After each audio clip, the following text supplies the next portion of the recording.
Je voudrais insister sur le deuxième, à savoir le système financier peu adapté. À ce niveau, je relève 3 petits points.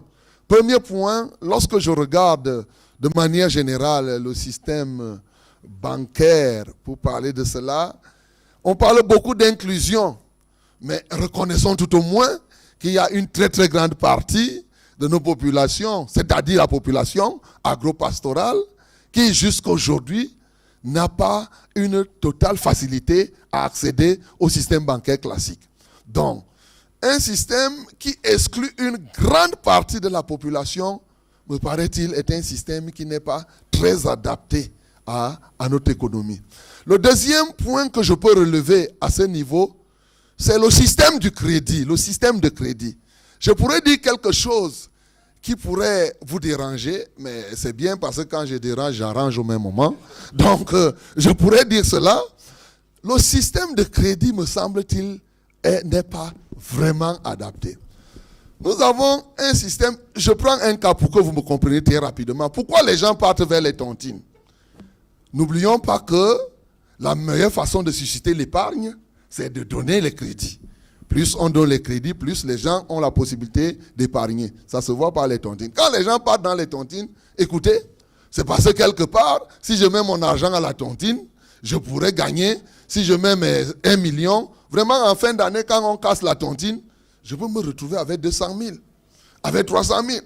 Alors, à ce monsieur, quand vous dites, venez épargner chez moi, je vais vous donner 3-4%, il dit, je mets 1 million, j'aurai combien? Vous dites 40 000. Il croit que vous êtes en train de parler du taux du jour. Lui, il ne comprend pas que vous êtes en train de parler du taux annuel. Mais pourquoi le banquier ne peut pas prendre plus que ça? C'est un problème du système de crédit. Pour nous, nous voyons qu'il nous faut arriver à un système de crédit qui, au lieu de plafonner les montants de crédit, c'est-à-dire que les taux de crédit, avoir par exemple ce qu'on appelle le taux effectif global, le taux d'usure, on renverse le système, on met plutôt le taux minimum de prêt. C'est-à-dire que on fixe le plancher à partir duquel personne ne doit descendre pour prêter aux autres. Si on le fait, un banquier peut décider donc d'aller sur le marché et dire à quelqu'un, tu ouvres ton compte d'épargne chez moi, je te donne 12%.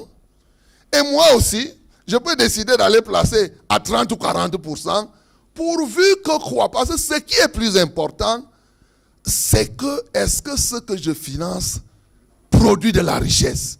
Si moi, je donne un crédit à 40%, et qu'à la fin, le monsieur parvient à gagner de l'argent, c'est d'ailleurs ça un peu le fonctionnement des tontines. Hein. Quelqu'un emprunte là-bas, il rembourse après 3 mois, 15, 20, 30%, il a réalisé sa chose, il a gagné ce qu'il a gagné, et c'est pourquoi les gens sont un peu plus prompts à aller vers les tontines. Donc ce que je propose, c'est vraiment qu'on change de sens. Au lieu d'avoir des taux effectifs globaux, non, on fixe plutôt un taux minimum de prêt. Pour qu'il n'y ait même pas le dumping aujourd'hui, ce que je constate, c'est qu'on risque d'arriver à un dumping au niveau des banques. Vous retrouvez des banques qui disent, bon, on va vous prêter à 5% et à tel... Mais on croit que c'est à l'avantage des clients.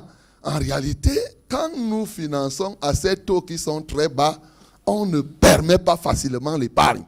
On est en train, en fait, d'assaisonner l'inflation. Parce que le monsieur qui emprunte à 5% chez nous, il n'augmente pas nécessairement son taux d'épargne. Ce que je propose là, c'est quelque chose qui se fait dans un pays déjà. Moi, j'ai regardé au moment où j'étudiais la banque agricole, par exemple au Ghana, vous allez voir qu'au Ghana, on fixe plutôt le minimum, où personne ne peut prêter en deçà d'eux.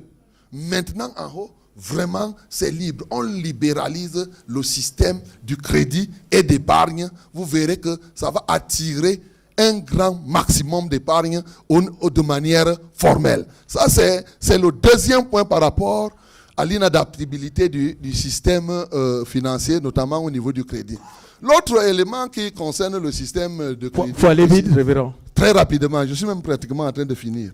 Donc, l'autre élément, c'est qu'effectivement, nous avons un système de crédit où ceux qui font profession habituelle de collecte de l'épargne n'ont aucune contrainte, par exemple, d'aller en bourse.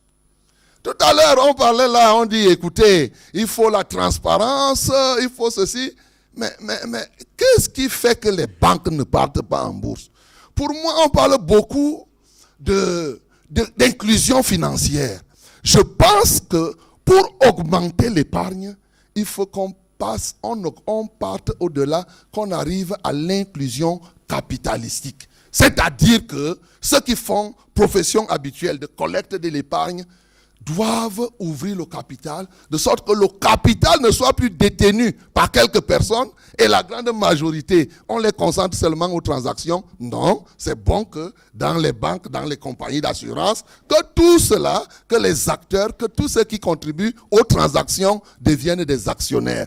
Vous verrez par exemple le cas de la régionale, nous avons 2530 actionnaires, tous ont ouvert des comptes et aujourd'hui on les bancarise. Donc ça, c'est un élément important. Je vais terminer par l'aspect de la fiscalité qui est en rapport avec ceci. C'est effectivement qu'on puisse avoir une fiscalité attractive, tant au niveau des actionnaires nominatifs, mais aussi une fiscalité quand même pour les sociétés qui font profession de collecte de l'épargne, notamment celles qui sont cotées en bourse, qu'on arrive à ce que je peux appeler des contrats d'épargne. C'est-à-dire que quand j'ai payé un certain montant, qu'un des inspecteurs des impôts ne se lève pas du jour au lendemain, vu que je viens vous contrôler et imaginer des choses par-ci, par-là. Voilà le peu que je voudrais dire. Merci. Merci beaucoup. Merci beaucoup, révérend.